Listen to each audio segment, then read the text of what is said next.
नमस्कार, कानून की बात में आपका स्वागत है। सवाल बहुत दिनों से ये चल रहा था कि आखिरकार सुप्रीम कोर्ट में नए मुख्य न्यायाधीश यानी चीफ जस्टिस ऑफ इंडिया कौन बनेंगे, क्योंकि अभी जो चीफ जस्टिस हैं जस्टिस एस ए बोबड़े वो 23 अप्रैल को रिटायर होने वाले हैं। तो ये जो कवायद थी ये काफ़ी दिनों से चल रही थी। कानून मंत्रालय ने चिट्ठी भी लिखी थी परंपरा के मुताबिक चीफ जस्टिस को कि आखिर वो किसकी सिफारिश करेंगे देश का अगला मुख्य न्यायाधीश बनने के लिए, अपना उत्तराधिकारी किसे बनाएंगे। तो ये एक प्रक्रिया है, एक परंपरा है जिसका पालन हमेशा से होता रहा है। करीब 1 महीने पहले ये शुरुआत होती है इस तरह की प्रक्रिया की। यहाँ पर एक सबसे बड़ी अहम बात ये थी कि जो दूसरे नंबर के वरिष्ठता में जज हैं जस्टिस NV रमना, वो सबसे सीनियर जज हैं और परंपरा के मुताबिक दूसरे नंबर के जो सबसे वरिष्ठता में जज होते हैं उन्हीं के नाम की सिफारिश चीफ जस्टिस करते हैं और फिर सरकार उन्हीं को चीफ जस्टिस ऑफ इंडिया यानी CJI बनाती है, देश का मुख्य न्यायाधीश नियुक्त करते हैं, राष्ट्रपति उनको नियुक्त करते हैं। लेकिन कुछ दिनों पहले की एक ऐसी घटना हुई जिस पर कुछ संशय के बादल उठने लगे थे, क्योंकि आंध्र प्रदेश के जो मुख्यमंत्री हैं YS जगन मोहन रेड्डी, उन्होंने एक चिट्ठी chief justice S A Bobde को लिखी थी और कहा था कि जस्टिस रमन्ना जो हैं वो आंध्र प्रदेश हाई कोर्ट के कामकाज में दखल दे रहे हैं और कुछ राजनीतिक कारणों से वो ऐसा कदम उठा रहे हैं।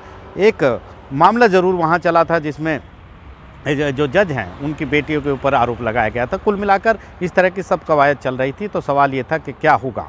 तो अब ये तमाम हद तक स्थिति को साफ कर दिया है चीफ जस्टिस ऑफ इंडिया ने और जस्टिस एस ए बोबड़े ने जस्टिस रमन्ना का नाम की सिफारिश भेज दी है केंद्र सरकार को, कानून मंत्रालय को, कि जो 24 अप्रैल जो अगले महीने आएगा उसमें वो नए मुख्य न्यायाधीश बनेंगे, देश के जो 48वें मुख्य न्यायाधीश होंगे। तो अब केंद्र सरकार को कदम आगे बढ़ाना है और इसके बाद राष्ट्रपति के पास ये तमाम सिफारिशें जाएंगी और फिर राष्ट्रपति नियुक्ति का वारंट, इसे कहते हैं, वारंट जारी करेंगे देश के मुख्य न्यायाधीश के लिए।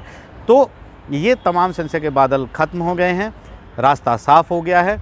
सवाल ये कि आखिरकार उस चिट्ठी का क्या हुआ। तो जाहिर तौर पर जो बताया जा रहा है, माना जा रहा है कि वो चीफ जस्टिस ने उसे खारिज कर दिया, उन आरोपों को, तमाम आरोपों को, और अब रास्ता साफ हो चुका है। जस्टिस NV रमन्ना की बात करें तो वो जो हैं यहाँ पर 2014 से हैं सुप्रीम कोर्ट में। इससे पहले वो दिल्ली हाई कोर्ट के चीफ जस्टिस थे।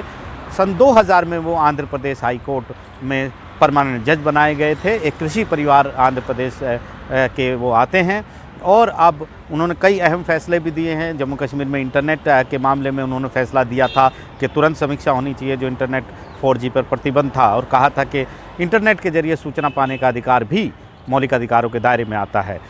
चीफ जस्टिस ऑफ इंडिया यानी CJI का दफ्तर भी RTI के दायरे में आएगा। इस बेंच में भी वो शामिल थे। बहुत सारे बड़े मामले वो सुन रहे हैं, संविधान पीठ में भी सुन रहे हैं।